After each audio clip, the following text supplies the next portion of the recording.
the UK has more millionaires leaving every year than India. I really believe the UK has the opportunity to be central to the future development of technology, AI, crypto of the world. And the things that are holding it back is obviously regulation, bureaucracy, different laws that allow innovations. What is the solution? You've got great talent here. Universities are some of the best in the world. You people who want to live here. And I would turn it into a tax haven. That would drive billions. In 5 to 10 years, it'll be a completely different place. I'm going to keep buying Bitcoin. I remember everyone laughed, and I've not heard one person laugh now. So it's a nice little, I wandered in just to see you, to say hi. And then you shoved a camera in my face and said we're doing a podcast. So here we are.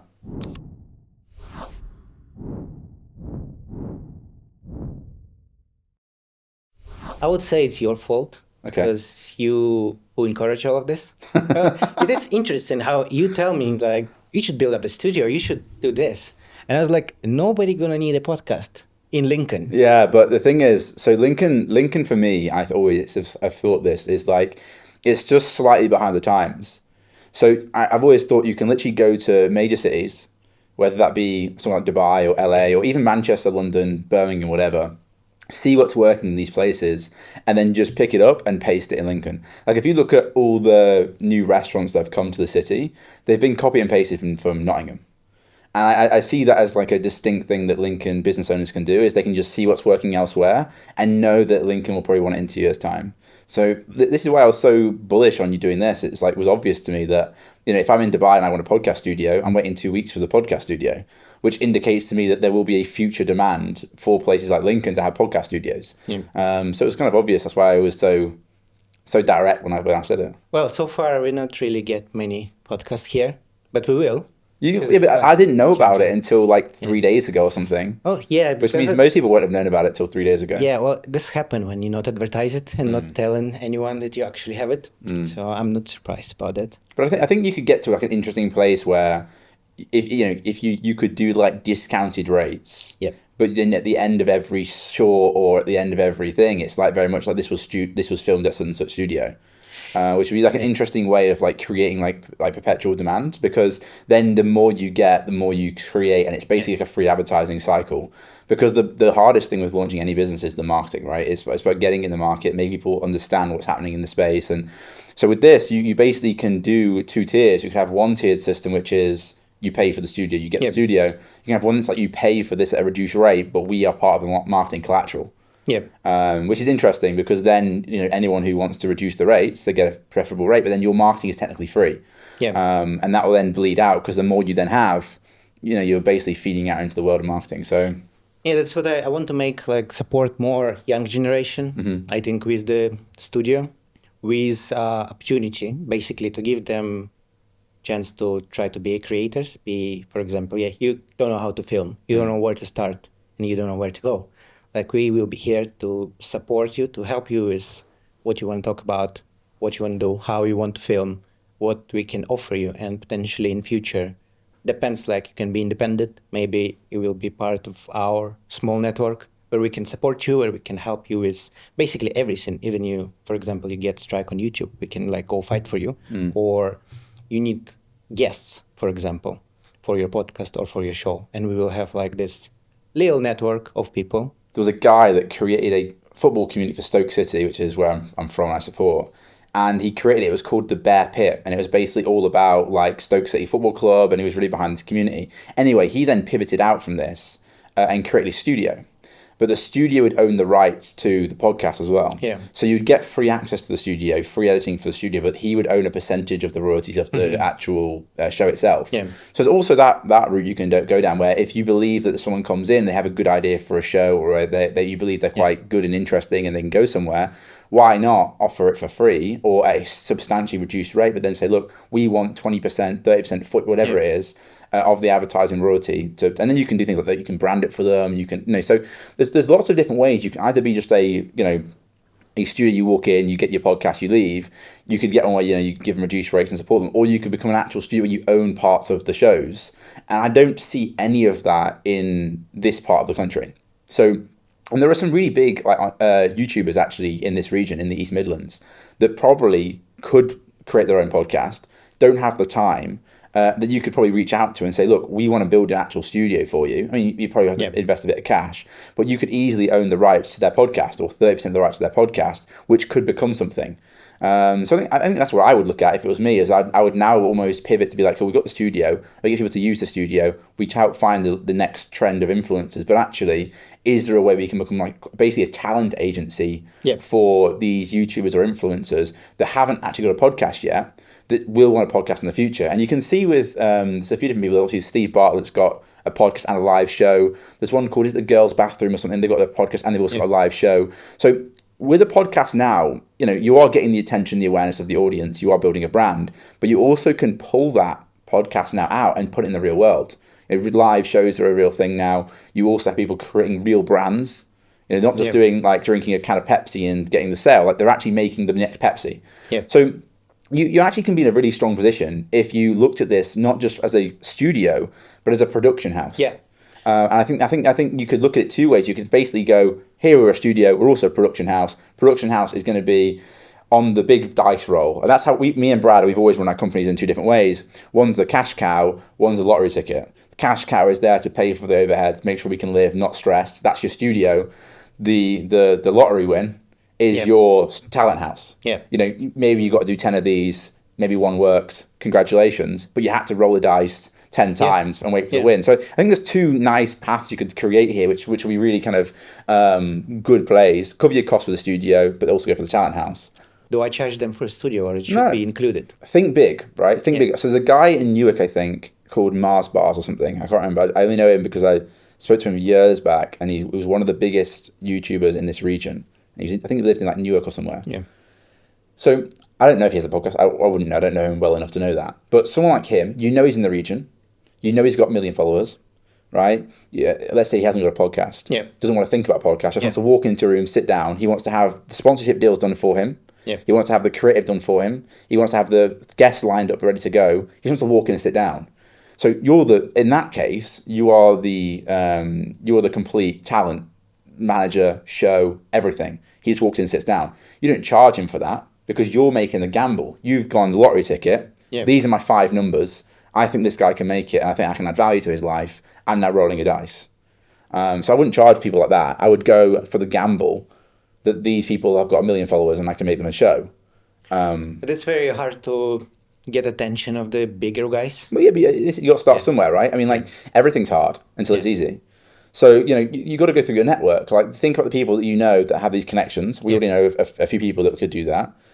And then you go, do you think this person would want a podcast? Do you think this person wants a studio set up? If they're based in London, actually, we can start renting a place to start with, or we can actually invest in a little ourselves. Like, I don't know. But I think everything's hard until it's easy. So you just have to put the graft in, have the conversations, get rejected 25 times. Then you get one that says yes. Then next thing you know, it's a success. Then everyone comes to you.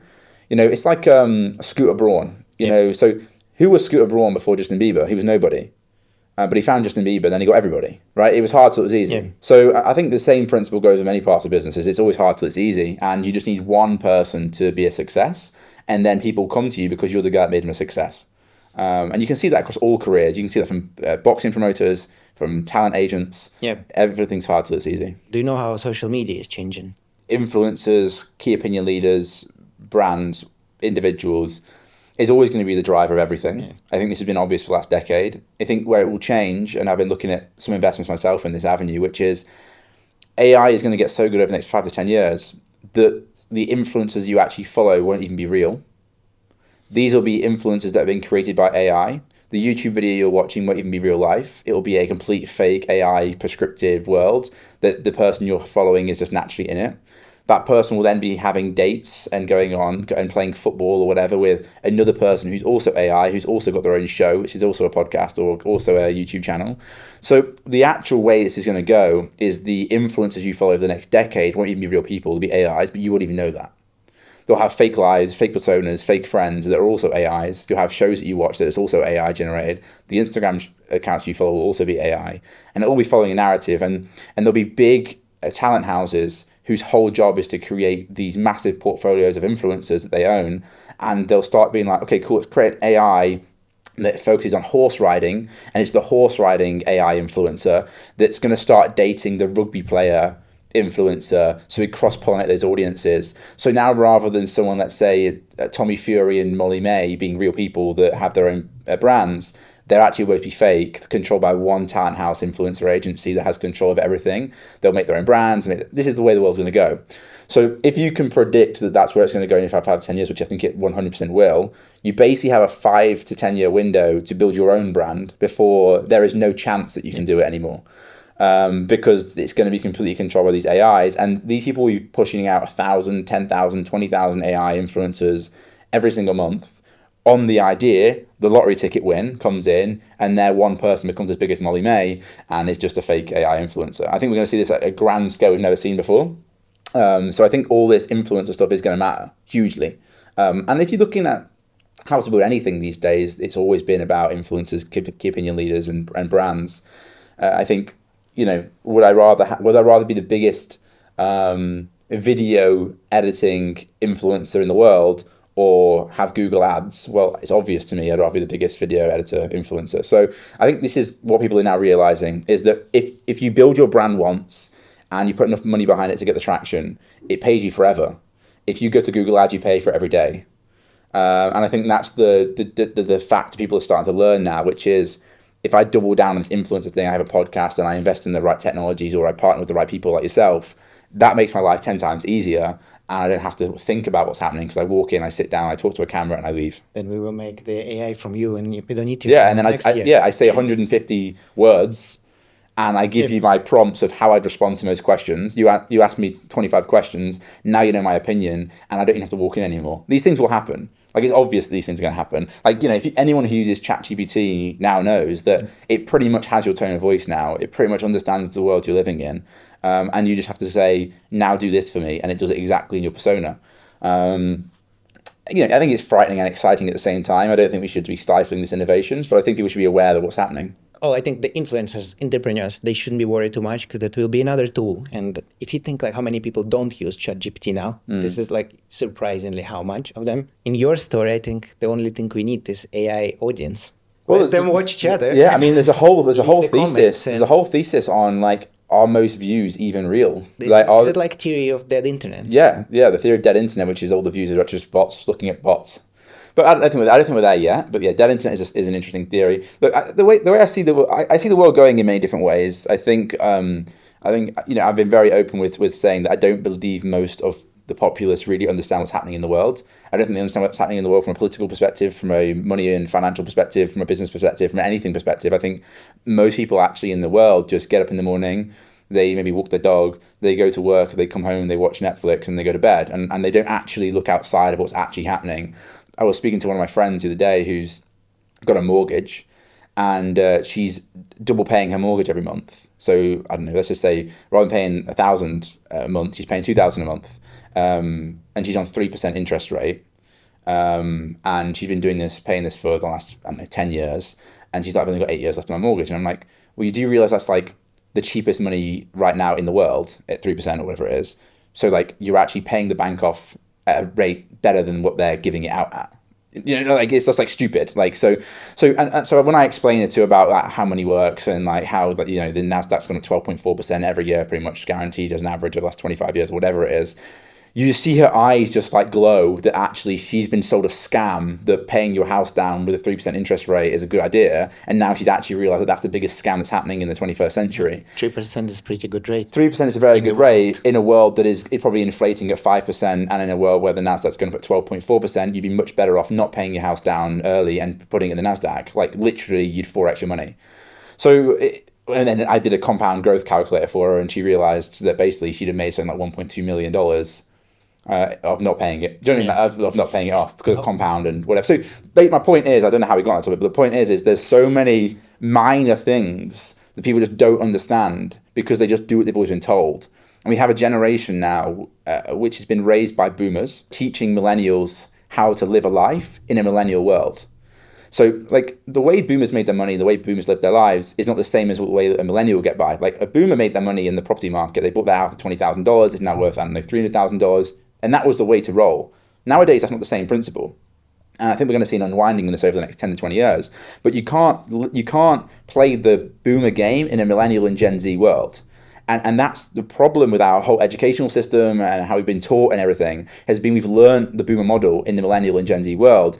And the only people who are breaking out of this mold are people who are operating in the Gen Z world, i.e. doing things like influencer marketing or doing things in the real world or understanding how money actually works and understanding how to invest and working online rather than in person. If you have a job that allows you to work anywhere in the world online, that's a much better position to be than someone who has a fixed job in a location because of taxes, because of movement, because of freedom of capital.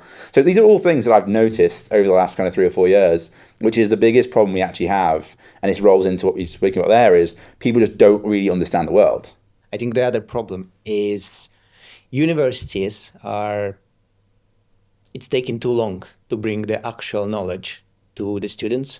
How much it take like for university to bring new program to students? But this is the biggest problem with universities, and this is no disrespect to anybody who's a lecturer, professor, whatever,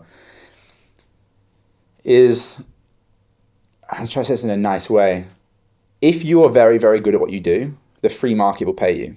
Yeah. And they'll pay you better than anybody else, because we live in a capitalist society where if you're very, very good, you'll get paid $1 million a year. And if you're better than that, you get paid $2 million a year. This is how capitalism works, is that if you're the best of the best of the best, Where you leading with it? if you're very, very good and you are the best in the world, you're not being a professor.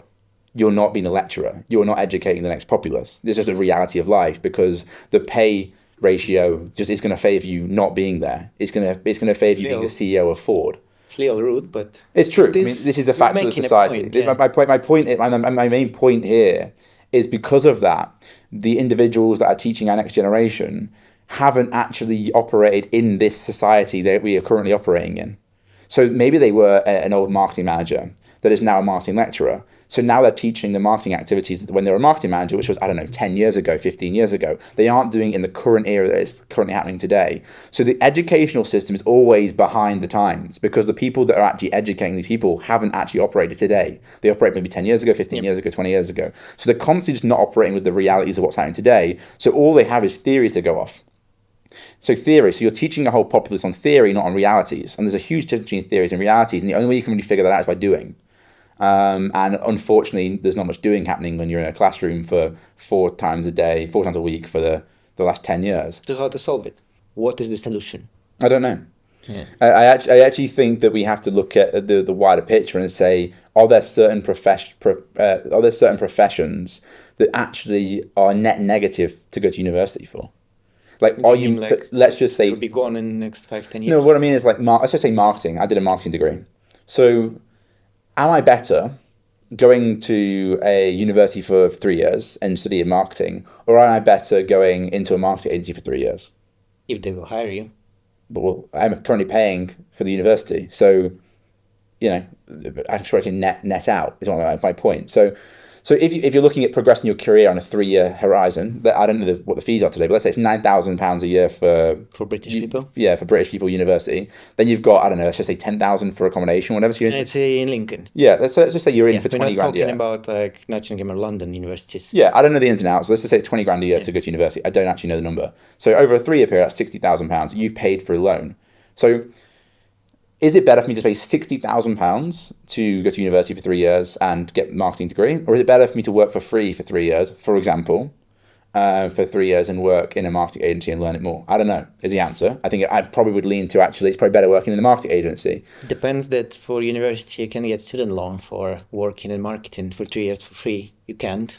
Yeah, I mean, you're talking about the realities of today. I'm talking about this could be easily be a policy change that makes this happen. So the problem with the UK right now is we only think as wide as the policy allows us to think. The reason the UK is in such a dire strait is because the policy hasn't changed for the last however long. So to solve complex new issues and problems, you have to change the legislation to fit the new times. So all I'm saying is, if I think, for example, it's better to work in basically an apprenticeship for 3 years with some level of grant funding to allow you to do that, versus paying £60,000 to go and work in a marketing degree where, realistically speaking, you're not going to learn about the latest trends or operate in those worlds. I just think it's probably a better way of producing marketing students and professionals than going to be in a university. Is there a better way that student can get a loan for something else that is more beneficial for them long term, more beneficial for the economy? I don't know. These are all questions I'm asking. Yeah. I'm not saying these are the solutions. There's a lot of money. I'm just saying that right now, like how many will go on? Yeah. As well. I mean, look. I mean, the reality is, if you look at the data on how much of this money gets paid back, it's very, very low. Yeah. It's very much the small percentage of people that pay for everybody. Yeah. And that's not a problem. I'm just saying, like, I think the money could be invested in a better way. And I think that's probably the problem with most of the West in general, is there are so many grant programs, loan programs, whatever programs that are operating us in an era that we did in the 1990s to 2000s in a world that is now 2024, 2025, where everything has changed. There's much more opportunities for people to work in technology, in AI, in crypto, online. Like, but we're still operating as if everyone's going to come out and be a teacher in 1998. And I think that is genuinely the issue with society right now. But the conversation to change all this is actually really big. And it means a lot of things will have to change, a lot of policies have to pass, a lot of people have to lose money. Do you know if that policy that we bring a policy out saying actually you can get a £60,000 loan to launch a company, for example, rather than going to university, as like a random scenario, well, that would absolutely capitulate the university model. Universities wouldn't be able to function anymore because it's free money. Like this is like demand flows. There's a lot of layoffs. There's a lot of layoffs because demand flows where easy money is. Yeah. And there's easy, and to go to university, I can sign one check, it gets basically £60,000 that goes straight to university. That's easy money. But if I change Does it really work like this? Simple like this? You just turn up, bro, and you get your loan. Yeah. And if you're from a poor family, so I got an extra bursary thing. Like, these are all things that just happen. What if you don't give it back? You just default. It's just a zero. It's fine. After so many, I don't know how it works. I might paid mine back, but like you basically get to a point where after so many years, you don't owe anything. It's very handy. Yeah, but who's paying for that, right? It's just the government's paying for it. So this is my point. So is it have no money there? Well, apparently not enough for the elderly. But you get to a point where it's like, is it better off giving someone £60,000 to start a company, or is it better to give the university £60,000 to employees to teach someone criminology? I don't know. These are questions that should be getting asked, in my opinion, because if I gave you £60,000 to start a company, I think that have a net positive benefit on society than giving you £60,000 to go do a marketing degree. I just think that you'd be better at that.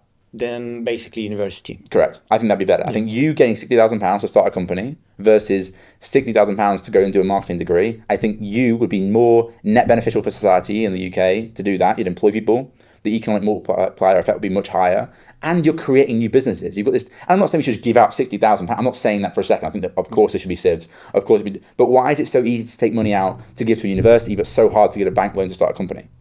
Yeah. And these are like the core realities of the issue with the UK. I think right now is bad money is easy to get and hard and good money is hard to get. There are problem I hear from a lot of businesses now. People can't get loans now. Like when they actually need them, like or get like really, really bad ones with like really high percentage. And it's really high interest rates, which make it basically disgusting to get. And then you get into debt cycles, and people are leveraged to the eyeballs, and now it becomes an actual problem on society. So yeah, I think there's a lot of. I mean, I think genuinely right now in the UK, you could pretty much take any topic, and then if you looked at it like an entrepreneur rather than a politician, you could probably find 3 or 4 different alternative routes that might not be better. They might not be better.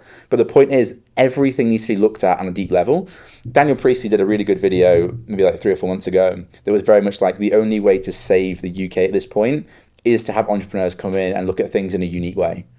And I think right now we have the old guard of politicians running the country the same way they've always been, and then we wonder why GDP growth has been really bad. We're actually constantly in a recession, but it's faked because of inflation numbers and stuff. Like, this is all just obvious. Like, if you just zoom out and look at the bigger picture, you realize actually that we've had stagnant growth in the UK for probably a decade.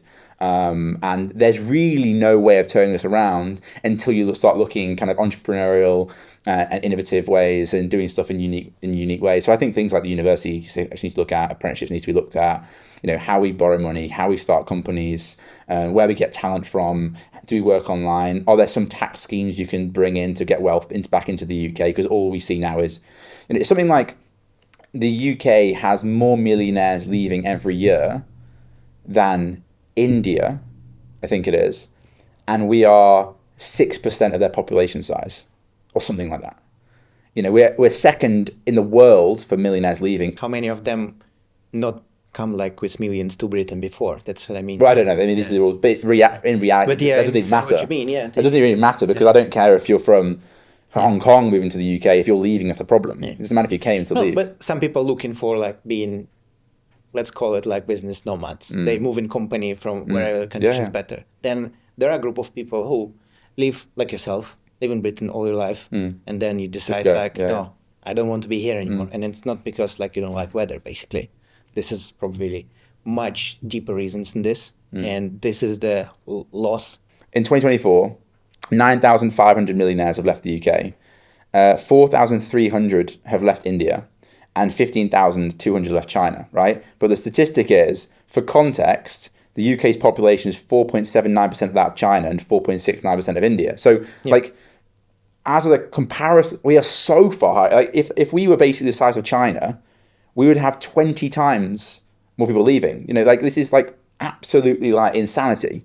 Like the amount of people that are actually leaving, because the conditions to operate a business in this country and the framework is really bad. The greatest thing about the UK is the legal framework. That is never be compared with anywhere else. But everything else is forcing your hands to be tied. You know, when we were launching our new company Offwork, it's like a subscription model, an employee perks, and a travel company, like all into one. Try and find a governing body that can sign off any of those things, but they can't do it because the travel companies are saying, well, this is too innovative for our travel body.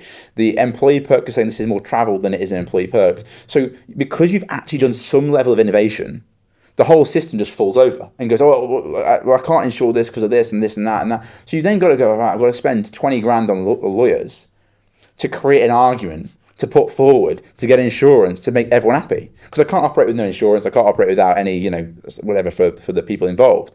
But that shouldn't be that hard.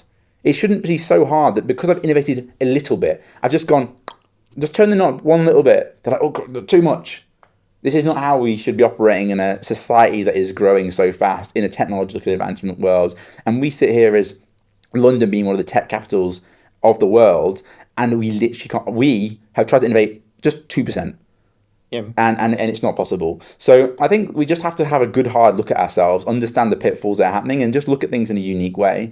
And I think a lot of Europe, I mean, the joke in, you know, globalization right now is America innovates, the Europe regulates, and China just copies. That's like the joke, right? So Europe has got to this stage now where it just is ridiculous regulation. You know, I still find it baffling that when I open a bottle of water in the UK that it just sticks onto it.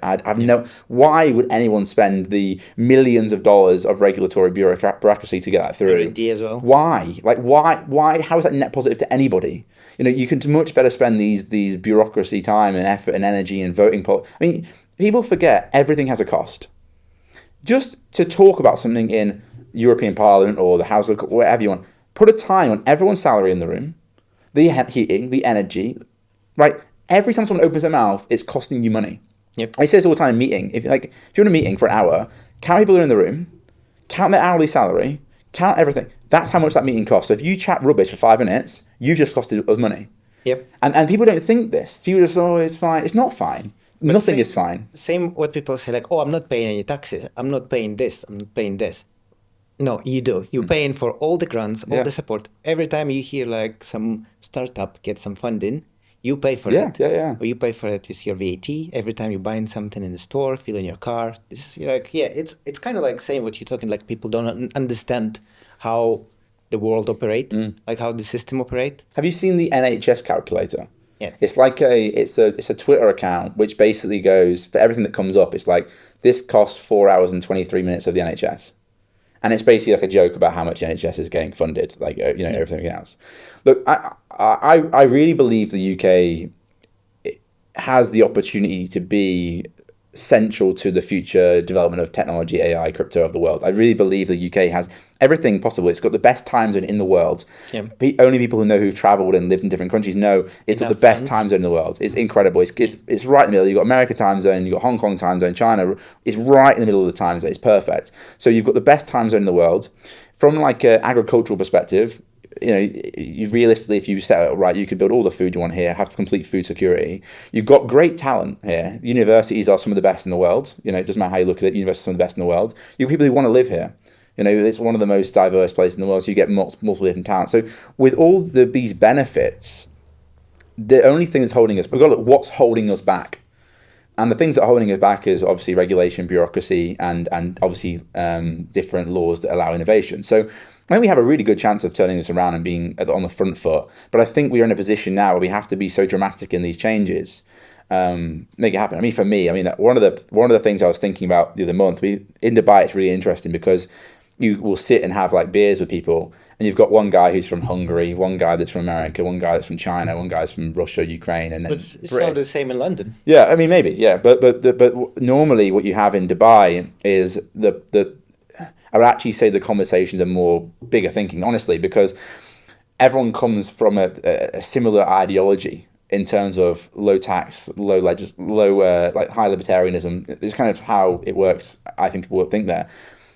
And I was sat thinking, what would I do if I was Prime Minister of the UK tomorrow?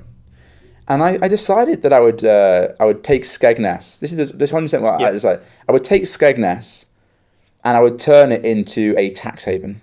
Skegness, Yeah. only Skegness. And I would say if you're in Skegness, you have a company in Skegness, the corporation tax is 5%, income tax 10%, capital gains 10%, right? Tax haven of the UK. Because what would that do? That would drive billions of dollars of investment into Skegness. It would completely revolutionize Skegness. Skegness would be like the nicest place in the whole of the UK because I would move there, right? Mm-hmm. Billionaires would all move to Skegness. They'd set their company up in Skegness. Then Skegness is going to start generating its own economy. The people of Skegness will, of course, people will be buying their properties at obscene rates. So the people of Skegness will be leveled out of poverty.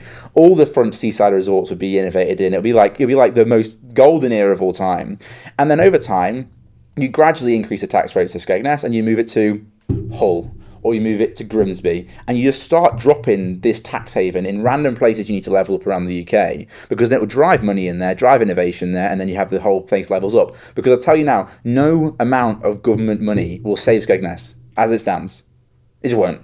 It's not going to be leveled up to the way it needs to be or where it was before. The only way to do it is to make it a position, a place where private money flows in. And you see this happen in Dubai all the time. In Dubai, the government goes, here's the land, buy the land. And then you get it's all private money. Private money flows in. Private money then goes, okay, we need a mall here, so they build a mall. We need somewhere for boats, so they build a boat. It's all private money. This is not government spending. This is private money going, I want to build 25 blocks of flats. And if I want 25 blocks of flats to live here, they all need a mall. They all need a place to sail their boat. So that you get this whole ecosystem gets built out by private investors because they need to sell the 25 blocks of flats, right? So this can be replicated in the UK, but again, it needs creative thinking, entrepreneurial thinking, and not us thinking about what's happened for the last 40 years, because it just isn't the case. And if you made if you made Skegness a tax haven, honestly, it would be incredible. I'm telling you now, in 5 to 10 years, it'll be a completely different place. Because actually, if you took it back, you rebuilt it, it'd be a nice place. It would. You know, How that's much it's gonna cost the economy to the rest? well, Because like companies will move probably from other side of the country. yeah, fine, whatever. But you're leveling up. You know, people want to talk about leveling up agenda, Yeah. and all that happens is then you start getting money moving around. But then you start getting people moving from Europe to Skegness. Like you literally will have people like German companies being like, actually, I'm going to open my office in Skegness because that's what in the East. How many people open companies in Dubai or in Singapore that don't actually live there? They just have a company there, and that's then bringing money through. And there's a 10% tax in these places, so that actually like Dubai or Singapore is going to get paid for it. So it can work. It's been proven to work. Singapore is literally the definition of a tax haven on the outskirts of Asia. I mean, literally is what it was built on. So this is what I'd be doing. I'd be thinking how to level up parts of the UK that need leveling up, but how do I bring in technology and advancements into the parts of the UK? But the odds of this conversation actually happening, the odds of someone doing this is basically like 2%. Because the political willpower to do this just isn't there. It's just not there. Because we live on these 5-year cycles where it's like, all I want to do is not look like an idiot for 5 years, so I don't go down like an idiot. So I'll do what's safe and what's normal. I'll take my £120,000 a year so I Yeah, can you get my said book that deal in 5 years. before about the 5 years term that he need longer. Yeah, There's no actually any good example when power stay longer. yeah, there is. Where? The UAE. Well, that's 50 different. years they built a whole city. Yeah, but it's like they own the country. Yeah, That's a little different. it's fine. Yeah, and they have unlimited money. That's the thing. No, they they don't don't. need to They make money. more money now from business Yeah, but than they oil. don't build it with this money. Yeah, but the UK had a bigger GDP now than the UAE with oil. The problem is, Correct me if I'm wrong. UK getting all the profit from the taxes, most of it. yeah, It's not this like is why you, exporting this is why resources. you have to plug in a way for Yeah, private businesses to get involved, yeah. because the government can't just keep investing forever. I mean, look at the 100 billion In into. theory, it should be really depends from what people thinking. What should happen is there should be government policy that strikes the match and then private money follows. That's the only way you can make it work in the UK, because you're right, in the UAE, the government owns the oil. So the GDP at the time was all theirs to deploy. The problem in the UK and the West is the GDP isn't actually the government money. The GDP is actually business money, really. So you have to use. So the whole point of a Western market in a capitalist society is the government create parameters and rules that make it beneficial for private money to follow. So, for example, an easy one would be, like I said, if you open a business in Skegness, it's 5% corporation tax. So you've now made a plan that's cost actually not much money, because it's Skegness. It's probably making no money from tax anyway, from corporation tax. So you've made a framework that is now going to incentivize private money to follow. Yep. So this is all you have to do. You have to incentivize private money. Like, if I have $1 million to invest, as a capital allocator, I am choosing where to put that money. Make it the UK. How do you do that? That is literally the whole point of government, is to incentivize capital inflows rather than capital outflows. And right now we have capital outflows, both from money perspective, but also from a millionaire perspective. And the only way to change that is to change the narrative. And it's not going to happen. Like, I'll be honest, it might happen in the next 5 years. I think, if I was to make a prediction, I think Donald Trump and his cronies are going to create like the most ridiculous policy changes we've ever seen in history of America. But I think it will cause for a massive bull market. I think it'll be very, very good genuinely for the West. I mean, in Dubai, 6 months ago, the conversation was the West is fallen, it's finished. Now the conversation is America supremacy is back. That's literally how quickly the change has been. It's like finally the patriot. Yeah. So Trump is like 100% American. Yeah. So now everyone's like, okay, cool, America supremacy is back. Yeah.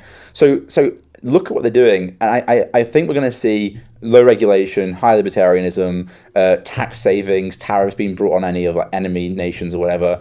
And I think that's going to set a new framework that the West follows. Yeah. And I think the UK has obviously got a left-leaning government right now, but Europe is getting a bit more right-leaning, a bit more libertarian, a bit more capitalistic. And I think they'll start taking rules of what's happening from America. And then the UK will see what's working and what's not working. And when the next election comes around in 4.5 years or whatever, I think there'll be genuinely a really obvious roadmap that you should follow to turn the country around. It's just whether or not the British people understand that and vote that way. I don't think the Labour government will do that. I think it's kind of obvious to see that they won't go anywhere near the policies I just discussed, which is fine. If people want to vote for that, that's fine. And be my guest. I won't come back. Yeah, I won't come back. I mean, this is kind of how it works, right? As an individual, I'm fine with whichever way the British population want to vote. I don't really mind, but I just decide where I live. Yep, and that's how everyone operates. I don't mind if Labour are in power. I actually generally don't believe in any of their policies. I mean, there's some actually that weren't too bad, but as a broad brush, I think a lot of their policies are terrible for business owners. Yep. But I don't care. I don't live here. Yep. And I think I've been very relaxed about it all, which is if I don't believe in a policy, that's fine. I leave. And if I see a policy that I like and I think it's beneficial, I just come back. And it's that simple for me. It's an 8-hour flight, and it's I signed one document to say I'm now resident of the UK again, and I come back. But until there's the policy that I believe is right for me, my businesses, and my future, then I just stay out of the UK, and I go to different countries. I'll be in Dubai for a while, maybe move to Lisbon for a while. Lisbon's got really nice tax schemes. It's also got really a lot of entrepreneurialism happening there. Really good cost of living, nice beaches, good weather. So until there's a better option in the UK, I'll stay in Lisbon, for example. So I think we all have the opportunity, but it's like the government needs to understand and the people need to understand that in a negative business, personal environment, people just leave. And it's no hate, no hard feelings. I just won't be there. I have a question for you related to this topic. So I was watching a couple hostings before the elections. And why is there no new generation-minded people? Why are they not going to politics? Why are they not going to local elections? Why they not try to, with your approach, get in there, try to push this conversation to people actually to get in the council, try to push all of this to on long term, get in Westminster and get some influence of this, then just leave. You know what I mean? Does it make sense, the question? So the for me, for example, it all comes down to opportunity cost as you as a human. So people often think about opportunity cost in business investments, but actually there's always an opportunity cost for you as well. So right now, the opportunity cost of me staying in the UK was lower quality of life, pay more in taxes, brought up closer to my family, for example, and friends. So I made that distinctive, which actually it's better for me to leave than it is to stay. But you can also play that into this scenario, which is at the moment I live quite a peaceful life. I don't have any drama. Do what I want whenever I want. Would I want to get into politics? Yeah, I actually would quite like to get in politics. But do I want the hate that comes with it? Do I want the stress that comes with it? Am I going to be financially better for it? No. So why am I doing it? I'm doing it for the good of mankind. Okay, let's say I see it as like doing it for the In good. a way, yeah. You need to like forget about. Yeah, but then do I go? Actually, no. I don't want to do it. I'd rather be on a beach in Dubai. I'd rather raise a family in Lisbon.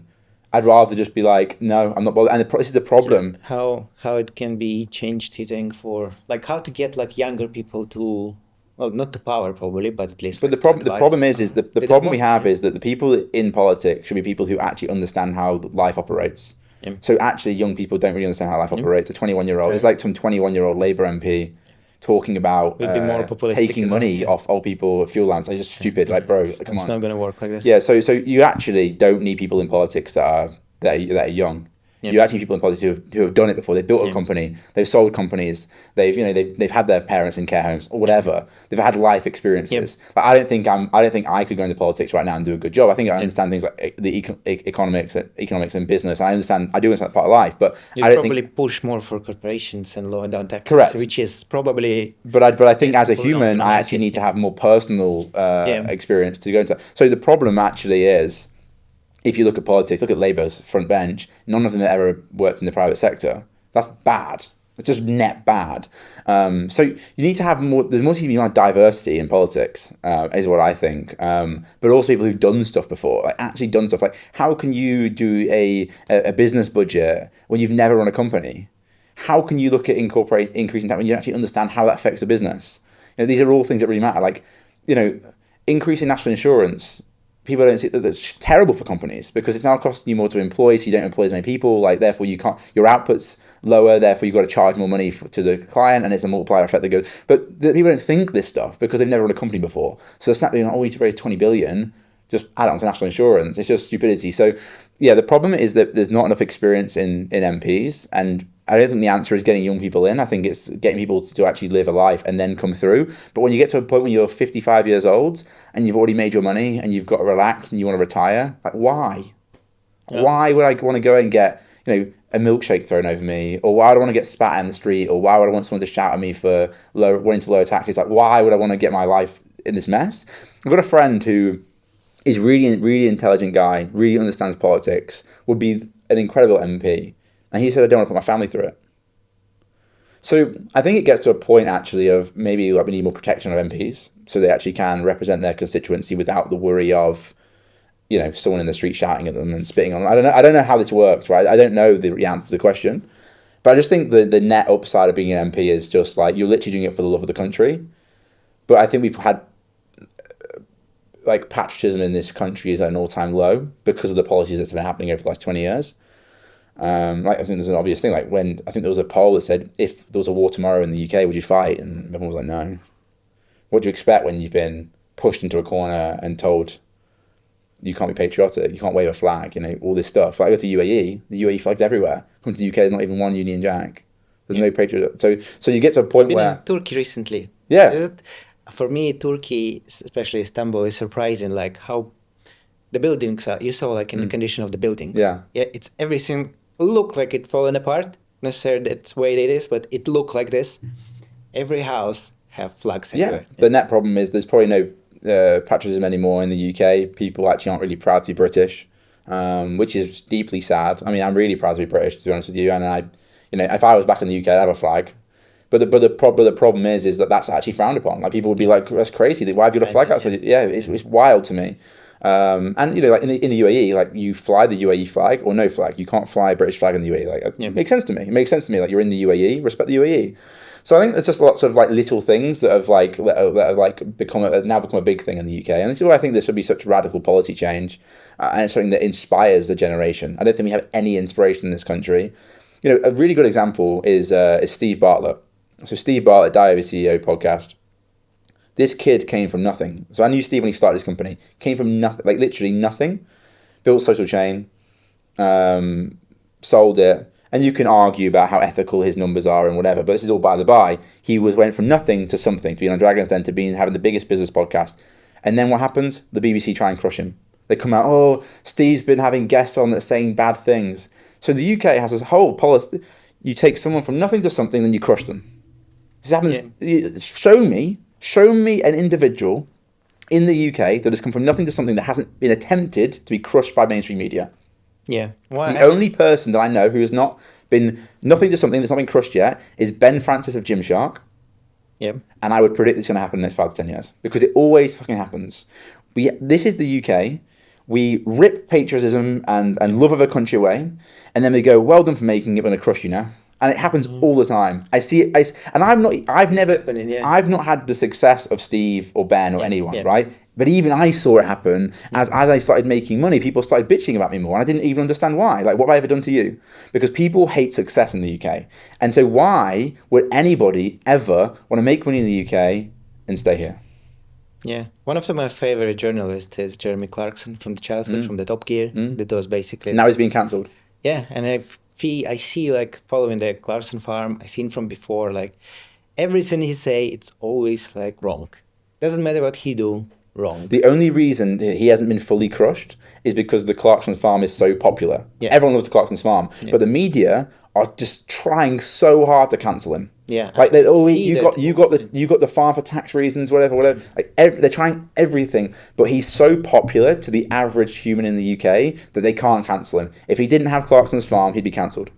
They destroyed their show just to do this. I was so sad when it happened. But this is like the most obvious thing. You go to India and they promote that entrepreneurialism. Yeah. They go, oh, it's amazing you've been successful. You go to UAE, same principle, amazing. The UAE is going to entrepreneurs and offering them golden visas just to stay. Because you've been a great success. Yeah. Please stay. Please build entrepreneurialism in the UAE. This is all it should be about. We should be proud of people who have come through trauma, come through difficulty, and been a success. We should support those people.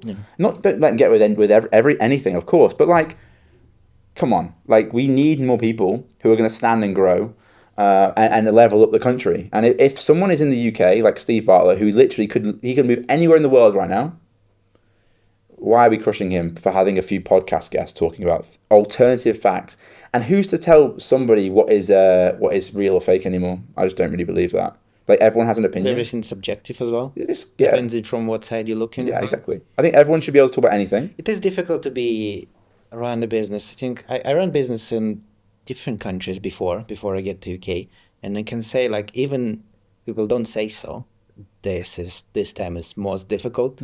Even you think like everything is working, everything like your paycheck is bigger, the clients are bigger, like everything work. Nobody like no corruption in a way, but it's expensive. You don't feel even with all the support like luckily for university what they given, it's still so hard like because you feel like nobody's want you to be entrepreneur like and you getting like find a job like do something useful. But actually like I'm not getting any benefits, I'm not getting nothing. I have like people who working on me, paying them salary, paying taxes, everything, like literally working from 9 to 5 every day, sometimes later, sometimes on the weekend, like no reward for this. And now like I told you before, like I end up that I have bad months and I need to recover for it again. And I like thinking at some point like, I'm done. I don't need to do this anymore. Not worth it. Like, but then I'm looking at everything and I'm like, well, I can't stop now because the amount of liability is so much that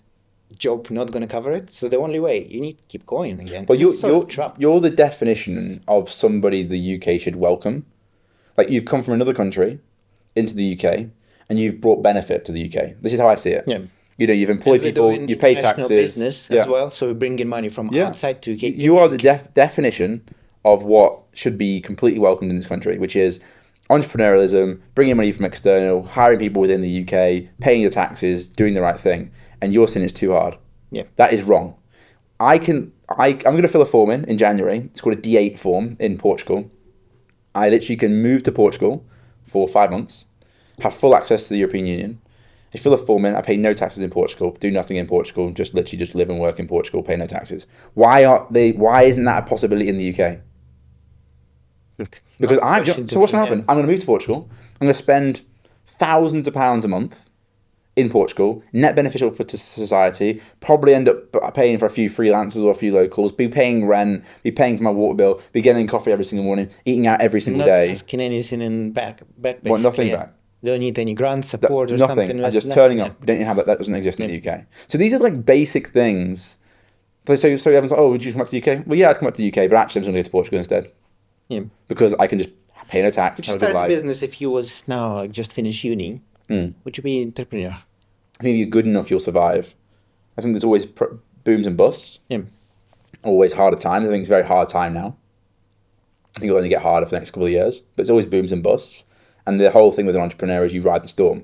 You win when you're winning. Don't celebrate too much. When you're losing, don't cry too much. Yeah. Save the money in the wins to cover you for the down days. It's always been my motto. It's like I remember I used to sit there with Brad and say, "It feels too good. We're making too much money. Something's going to happen." It was like I was always seeing the counter of what was currently happening, which always covered us because when the bad times came, we had the cash reserves, we had the foresight, we'd already planned because it was too good. It must be coming bad soon. But so I don't know really if I would do it again, whatever. I think I was always going to do my own thing. I'm just so happy that I met Brad and met people along the way. But I don't think if I was born in Germany, I would have just it doesn't matter where I was. Like, of course, like some places. If I was born in India, it'd probably be completely different. Don't get me wrong, because Western Europe is pretty much all the same. What you don't like in Dubai? I don't. So dating culture is awful. Dating culture. Huh? How come? Why is dating culture terrible in Dubai? The problem is everyone's from different parts of the world. So after Dubai, they're all going to different parts of the world. Yeah. So you could meet an amazing person from Australia, get on like a house of fire, and then you go, what's your plan after Dubai? They go, I want to move to Australia. So if you don't want to move to Australia, then there's no point in carrying on that conversation. You've also got to navigate the whole, gold digger mentality. So if you go on a date, you take them to a shithole first. That weeds out the gold diggers from the nice girls. It's just a horrible scenario. Honestly, dating in Dubai is probably the worst thing about Dubai. Temperature as well in the summer is too hot. So I think it has its own pros and cons. Like everywhere in the world has its own pros and cons. It's not a place I'll be for the rest of my life. I've been very open about that. It's to do a job for me, which is make some good connections, try some new things, meet some new people, live a nice life, whatever. Will I come back to the UK? Probably not. Will I come back to Western Europe? Probably. Where will I go in Europe? Lisbon, Rome. Yep. Somewhere like that. Haven't thought it much. Amsterdam looks really nice. So will I come back to the More UK? taxes probably. Yeah, but my plan is to get life sorted over the next 4 years anyway in Dubai and not even need to worry about the taxes. So, yeah. What you miss from the UK after this? Probably last time when The only you just leave, so now it's been a year. The thing I miss the most about the UK is the British banter. No one has British banter in the world. Irish have it, Aussies have it, Scottish have it, no one else. British banter is like the biggest thing that you miss. The amount of times I'll be talking to some random person from Germany, and I'll just be joking to them, and they think I'm dead serious. So British banter is like the only thing from a societal that I miss about the UK. And you only really, a lot of the boys that know me really well, they understand that I'm just joking most of the time. But like when you first meet someone, like you'll say something, you're like, shit, he actually thought I was serious. I was joking. And I just banter everyone. Like I'm one of the people I just bully my friends. So, British banter for sure. Of course, being close to family, friends, whatever. But I'm moving my brother to Dubai in January. He's going to come and work for me in Dubai. Because I just said, like, you're living in Reading. It's a hellhole. You're scraping by every month because salary to living costs. What are you living for? What are you even doing in an evening or a weekend? There's nothing to do. People wonder why the drinking culture is so bad in the UK. It's because what else do you do? What else do you do on a weekend? You watch the football, you drink a beer. And that's as sad as it is. I remember when I was here, I used to go to National Trusts with my girlfriend at the time. I used to go to National Trusts and watch the football. Well, what else do you do? Genuinely. So I said to him, like, come to Dubai for a year or a bit, come work for me. We'll figure something out for you. And I just think it's going to level his life up. So, yeah. I really want the UK to win. Like I really do, and I got a lot of like Indian friends because obviously there's a lot of Indians in Dubai as well who love the UK. But even there, like, what has happened to that country?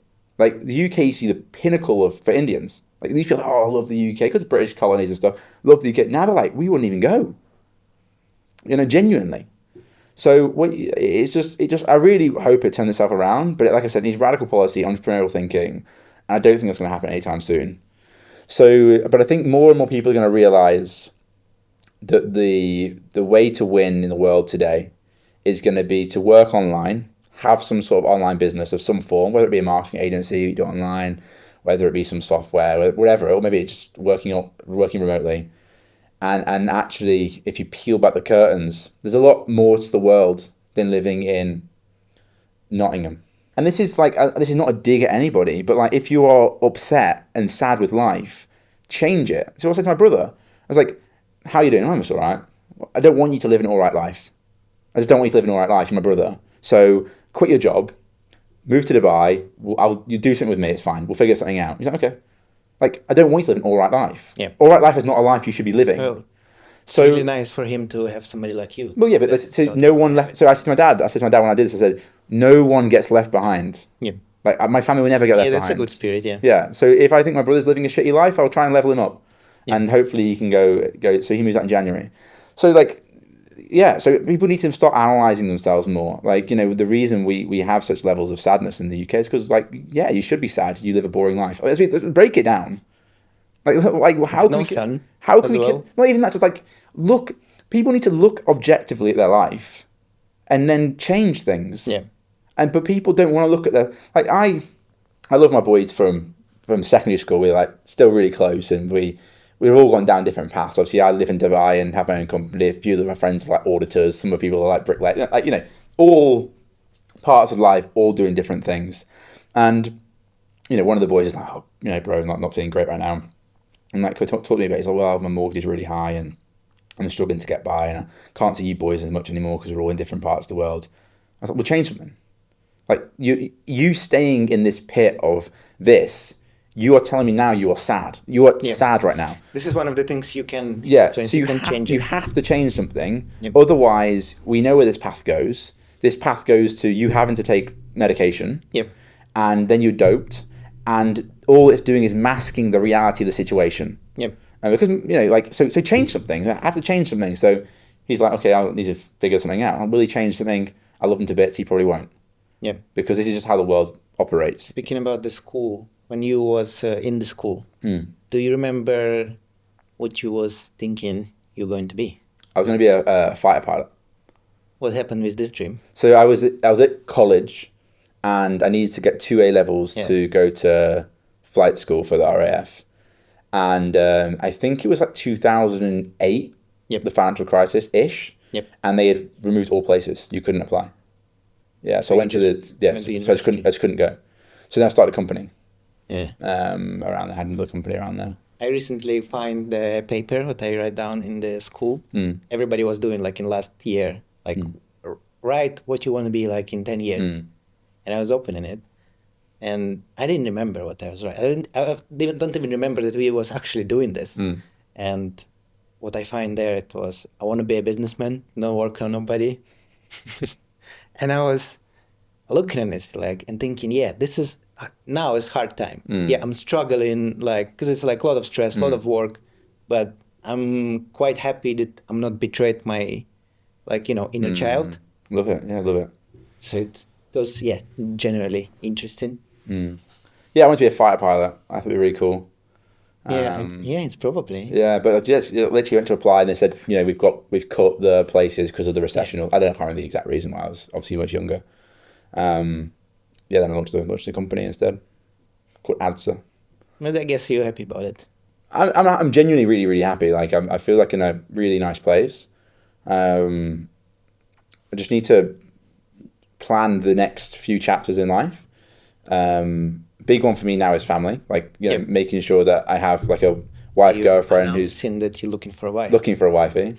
So like that's all I want to do is find someone who is like compassionate, caring, trust. That's all I care about. And build a family. That's literally all I care about now at this point. And then wherever in the world I live, I don't really care. Like this is the plan, is just like to be able to live anywhere in the world, depending Yep. on whatever happens in this life. So yeah, I'm pretty flex on where that is. It could be Norfolk, could be Edinburgh, could be Lisbon, could be Argentina. Don't really care. I'm always like thinking like what I will feel at the point when you actually wake up and you like, I don't need to care about money. No. Yeah, I mean, like it was moving to Dubai because I literally worked But again, out. state of mind, like, It was moved. how you feel like. Yeah, it was moving to Dubai was very much like my income could half, and I'm still in the same position as if I was in Yep. the UK. I mean, that's the reality of it. So I just was more calm about life. Didn't really do much for 6 months, and then I kind of got to this position where like my brain is so stimulated all the time that I had to do something else. Because that's what I'm thinking, like, because probably like you'll have like so much free time, and I think there's probably two kind of people. One will be just relax, start like drinking and partying, and the other one, probably like you, is you like, I have so much time now. I can do so much. There's so much more than Yeah, whatever journey I I have. did It too just much. I started. did Yeah. too much. You know, I traveled too much. Went to Sri Lanka, Yeah. Malaysia, New York, He was Vegas. thirsty. Yeah, you name a country, I've probably been to it at this point. Like it was, and then now I'm at the point where I'm like, okay, I've traveled a lot now. Now I want to just relax and Yeah. step back. And of course, we're still working incredibly hard. Me and Brad are still trying to push boundaries in different areas. But my core belief now is like relaxed. Doing things that I like. I'm playing chess more than running sprints. You know, like I'm like I'll take 2 days and I'll make a decision that will let play out. Yep. Rather than back in the day, I'd be playing chess so quickly, you know, and if a few of my pawns died, it doesn't matter. Whereas now I'm like playing with just like the queen. You know, Yep. like just making the big decisions that have bigger consequences. And we've made some really big investments and some really big plays over the last 12 months, like some really big ones. We've Yep. deployed more capital in the last 12 months than ever in our life, that I think will play out over the next 12 months pretty well. But these are definitely like big moves rather than lots of little ones. And if those play out, then it's just done, to be honest with you. Like fully Yep. then I'm just going to go to capital allocation. Already looking at like what next stage of my life looks like, as in in business, like next 3 or 4 years. I'm thinking two things. One will be building a VC arm focused solely on Indian tech businesses, Why is it Indian? because Indians are really good at product and really bad at marketing and go-to-market strategy. I'm really good at go-to-market. So I think there's a scenario where we can invest in these Indians products and tech companies and then let them build in India, of course, but then bring them to Europe, and bring the tech, because like they just innovate and build faster than anyone else, and then bring them to Europe. And I think that I could build a really nice go-to-market team through a venture studio that could make that happen. That I'm thinking about. The other thing interesting. is a venture studio in crypto. Yeah. I think I understand a lot about that lay of the land. I've got some really good connections now in the crypto space. I pretty much know every single person building a product in the Bitcoin ecosystem. So again, it'd be quite easy for me to do. And again, I support from go-to-market How strategy. far we from crypto became really integrated in everyday life My belief system. in general? I mean, like, I mean, I'm not talking about Dubai. I understand. Yeah, but it more depends what you mean. in That's Europe, such a like, broad so, statement. for example, if I went to every granny in the country would know how to pay with crypto or Won't bits. happen. Not anytime soon. You see, the position we're currently in right now is Bitcoin is going to be seen as a store of wealth, Yep. not as a payment Yep. tool. So it'll be like you get your money, and rather than saving in your savings account or rather than buying the Nasdaq, you just buy Bitcoin and hold it. Yep. Like it's almost like a store of your value, store of your net worth. Yeah. I mean, I right now And have the other. I have no dollars. Like I literally, Yep. when money comes to my account, it automatically buys Bitcoin, Mm-hmm. and then it converts out of Bitcoin when I pay. So if I go and buy coffee, Yep, it sells understand. Bitcoin and buys. That's how I live my life. So I think that scenario will happen very quickly in the next 5 years, probably. But you're still going to have people who are like, oh, I don't really trust this thing. Oh, fine, okay. Boomer mentality in a millennial and Gen Z world. I mean, this is the reality of life, is there'll be people who understand this stuff and do incredibly well, and there's people who won't understand this stuff and will do really badly. Yeah. And you can decide where you want to sit on that, you Yeah. know. But the people that understand this are often Gen Z millennials. People who don't understand this are boomers. So there'll be a moment in time, which is going to sound really harsh, where the new guard ages up, the old guard obviously retire, die, whatever, and that's how you onboard the masses. Like, you're not going to onboard your grandma to buy Bitcoin. It's just not going to happen. Plus, why would I want her to? Just live your life.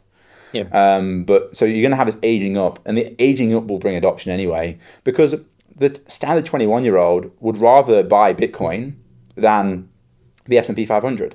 They just would. They understand more about it. So I think that's what will happen. I think it'll become a store of value. In terms of everything else, payment rails and inheritance and stuff, it'll just happen with time. Yeah. I was thinking when NFT came out that it can find adoption in legal system a lot, like signing contracts, so there's a lot, but I don't see that really happening. There's a lot to be said with like title deeds for properties on NFTs. The way I see it is very simple. I think people get crypto confused massively. Okay, what is the number one issue in the world?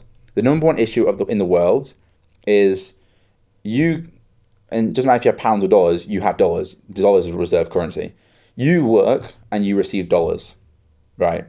So what you've done is you've expensed your energy and time for dollars. Maybe you get paid, you do energy, time, and get dollars. And then America can go, okay, cool, we're going to print 10%. They've just stolen 10% of your time. They've literally stolen your time. 10% of your time has been stolen because they print 10% more of the wealth. They've inflated by 10%. Therefore, your money's worth 10% less. It's the reality of life.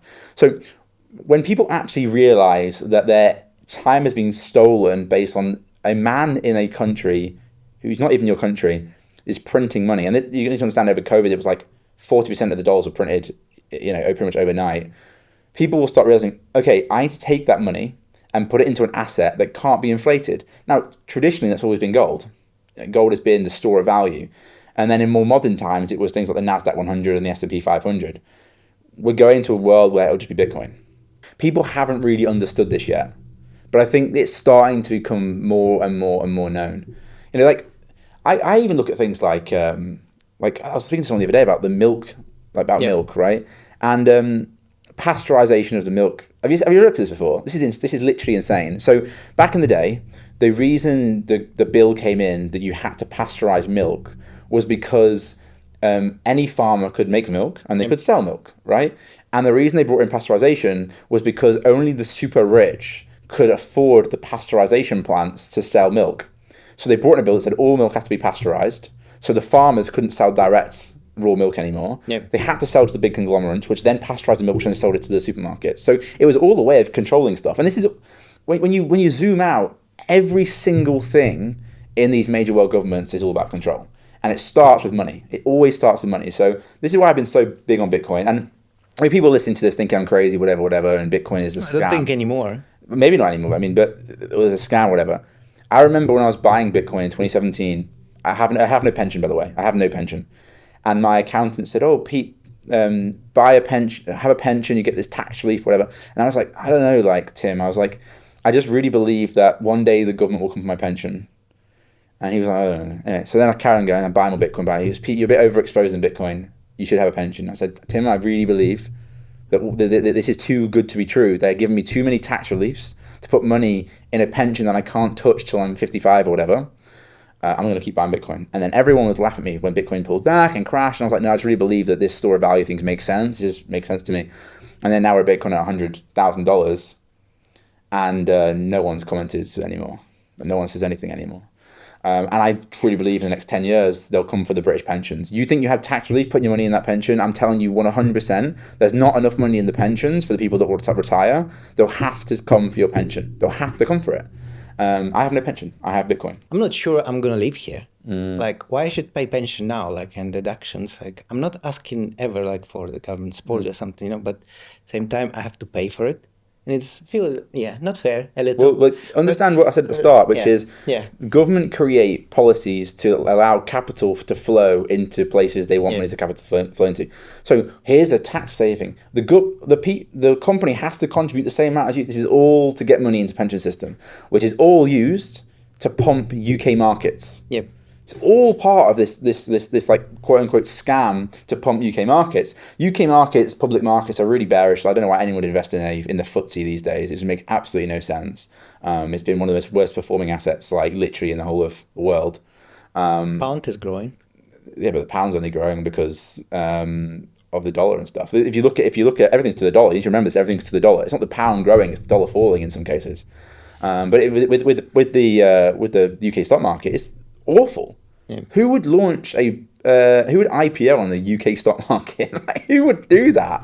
It makes no sense. So the pensions are just all used now to prop up the UK stock market, and most of them are trying to divest now to other areas. It's all public to see. So I just don't believe in any of this stuff. I just buy Bitcoin. It's been a very good investment for me. And I think I still think 100k, like it still feels cheap to me. How does strategy call when you buy in every day on some certain amount? Huh? Like $30 every day you buy in? Strategy like this. Yeah, it's called DCA, dollar cost average. You don't count the price, you just buy every single day. And it's been phenomenal for many people. I mean, I never did that. I used to do it whenever I got money in, I just bought it. Just aped in every single time. Just money came, I bought. I didn't do it daily, weekly, monthly, just bought when I had money. Yeah. And it worked well for me. But yeah, I mean, that's where the world's going. If gold has been here for millennials, Bitcoin is the only obvious one, the digital version of it, and people can do what they want with that information. But I remember everyone laughed, and I've not heard one person laugh now. So also from the last podcast, you advised the book. Yeah, the Lean Startup. Yeah, this year. Great book. Yeah, I think it's not like how you describe it. What do you mean? 2 words. What do you mean? It's a little more complicated. Like in 2 words, last time you say like if you want to make something, you need to do it fast. That was your like. I think I said start, build fast. Yeah. With an MVP, minimum viable product, and don't spend much money on it. Put it to market. I think in the book I read that it's a little slightly longer. It's been 10 years since I read this book. So I don't know. Maybe I need to read it again. Yeah. So yeah, thank you for being a guest. You will be the first one on podcast, which will be called Off the Bone. Love it. Thanks for having me, man. Yeah. See you next year, I guess. Good man.